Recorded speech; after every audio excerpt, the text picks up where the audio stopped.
গত ১৩ June Iran ইসরায়েলের মধ্যে শুরু হয় পাল্টাপাল্টি হামলা। এতে মধ্যপ্রাচ্য জুড়ে তৈরি হয় ভীতিকর পরিস্থিতি।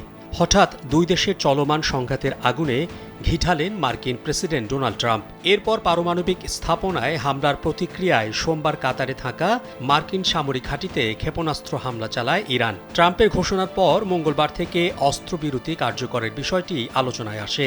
শুরুতে উভয় পক্ষ যুদ্ধবিরতির শর্ত ভঙ্গ করলেও প্রেসিডেন্ট ট্রাম্প উভয় পক্ষকে শান্ত থাকার আহ্বান জানান। বিশেষ করে তিনি নিজ দেশের ঘনিষ্ঠ মিত্র ইসরায়েলের কঠোর সমালোচনা করেন। এদিকে ইরানের শীর্ষ নিরাপত্তা পরিষদ জানিয়েছে, ইসরায়েল যদি আবার হামলা চালায় তাহলে তারাও উপযুক্ত জবাব দিতে প্রস্তুত।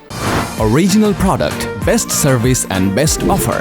Your right choice, Transcom Digital. সম্প্রতি তেহরানে একটি জনসমাবেশে দেখা গেছে ইসলামী বিপ্লবী গার্ড বাহিনী IRGCর কুদস ফোর্সের প্রধান ইসমাইল কানিকে। তার ছবি ও ভিডিও ইরানের মিত্র গোষ্ঠী এবং হুতিদের আল মাসিরা টিভি সহ বিভিন্ন সংবাদ মাধ্যমে প্রকাশ পেয়েছে।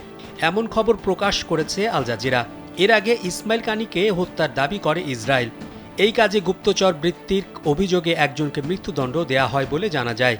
কিন্তু সব গুজব উড়িয়ে দিয়ে তেহরানের বিজয় র্যালিতে হাসি মুখে হাজির হন ইসমাইল কানি, যা উপস্থিত ইরানি জনগণ এমনকি নেতানিয়াহু প্রশাসনের জন্য বিস্ময়কর। ২০২০ সালে বাগদাদে মার্কিন বিমান হামলায় কুদস ফোর্সের তৎকালীন প্রধান কাশেম সোলাইমানি নিহত হলে তার স্থলাভিষিক্ত হন ইসমাইল কানি। তার উপস্থিতিতে ইরানি সামরিক বাহিনীর নেতৃত্ব অটুট রয়েছে বলে স্পষ্ট হয়।